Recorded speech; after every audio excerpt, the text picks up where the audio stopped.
Welcome back, guys. Episode 11 of the Poker Vlog. In today's episode, we're going to be doing something different today. We're only going to be focusing and examining two hands, much more in depth than usual, so I hope you guys are ready for the commentary. Let's jump into action. Hijack opens for $20. They're playing about $600 effective. We have Ace King, and this is a pretty easy 3-bet from us. I think anywhere between $60 to $80 is a no-brainer. If you want to go bigger or smaller, up to you. I mean, you're in position, you can even go smaller. I think all options are totally fine. Hijack is going to make the call, and we're going to go heads up to a flop of $130. The flop is Ace-8-7, two clubs. A little bit spicy. Our opponent is 95% checking on this board texture. About 5% of the time, they should be donking out.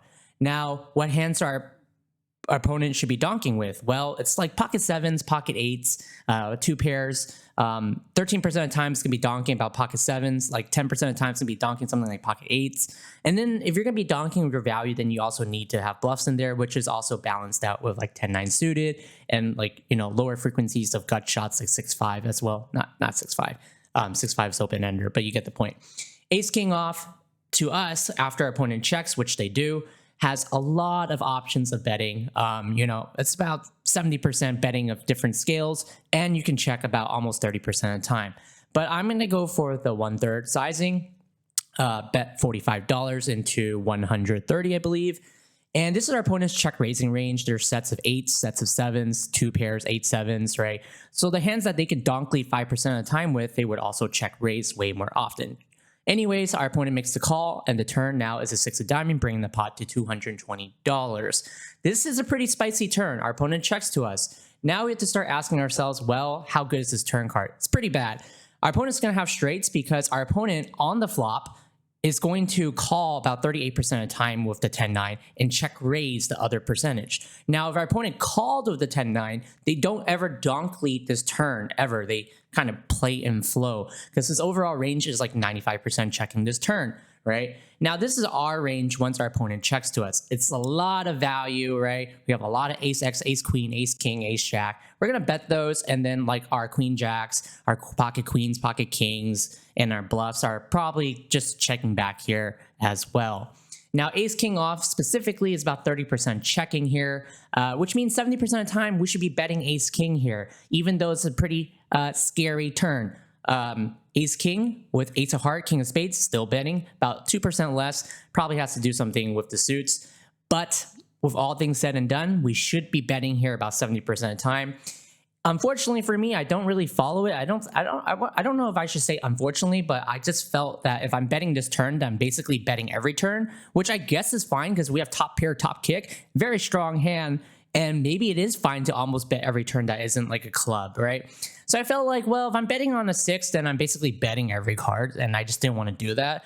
So I just elected to check back because I wanted to find some check backs, and I do. The river is a 7 spade, a pretty good card for us. Our opponent is checking about 40% of the time and now leading for 60% of the time on this river. What does he lead with? Well, he leads about 1/3 sizing. It's much more popular.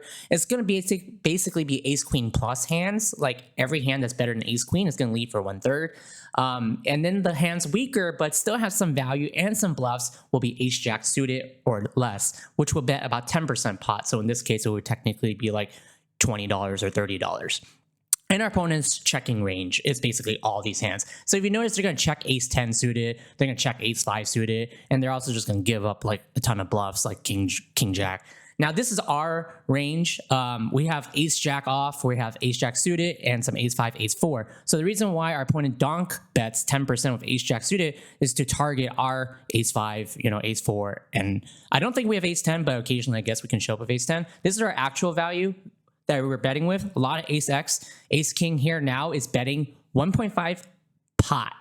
55% of the time, and the other 40% of the time just betting like 2/3 pot. So yeah, I went something for in between that. I just figured pot was fine. I didn't really know I can go 1.5x pot here. I guess it makes sense. The 7 on the river is a great card. So yeah, all in all, I guess I played okay. I don't know.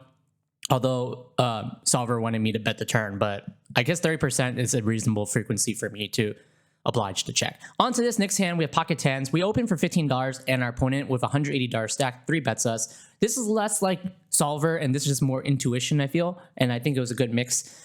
Right now I'm fidgety. If you see, I'm already fidgeting my chips and I'm thinking about just jamming in my hand for $180. Would you guys just rip it in here? Would you guys make it 60, 70, just rip, or you guys call, right? My logic was, well, if my opponent is min raising me, then it's basically aces, kings, and almost never queens and jacks, because I just don't think they would use those sizings, because queens and jacks might be scared I might hit a king or ace.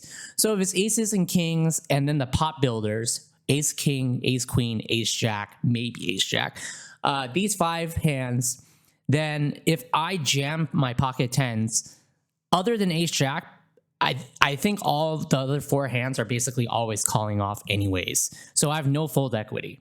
So my logic was, if I have no fold equity, jamming doesn't accomplish anything because I get stacked by aces and kings, then I might as well just call, see a flop that has no ace, and then I'm basically kind of free rolling, right? Because if an ace comes off, I basically lose against his entire range unless he's min raising me with pocket sevens, which I just find highly unlikely.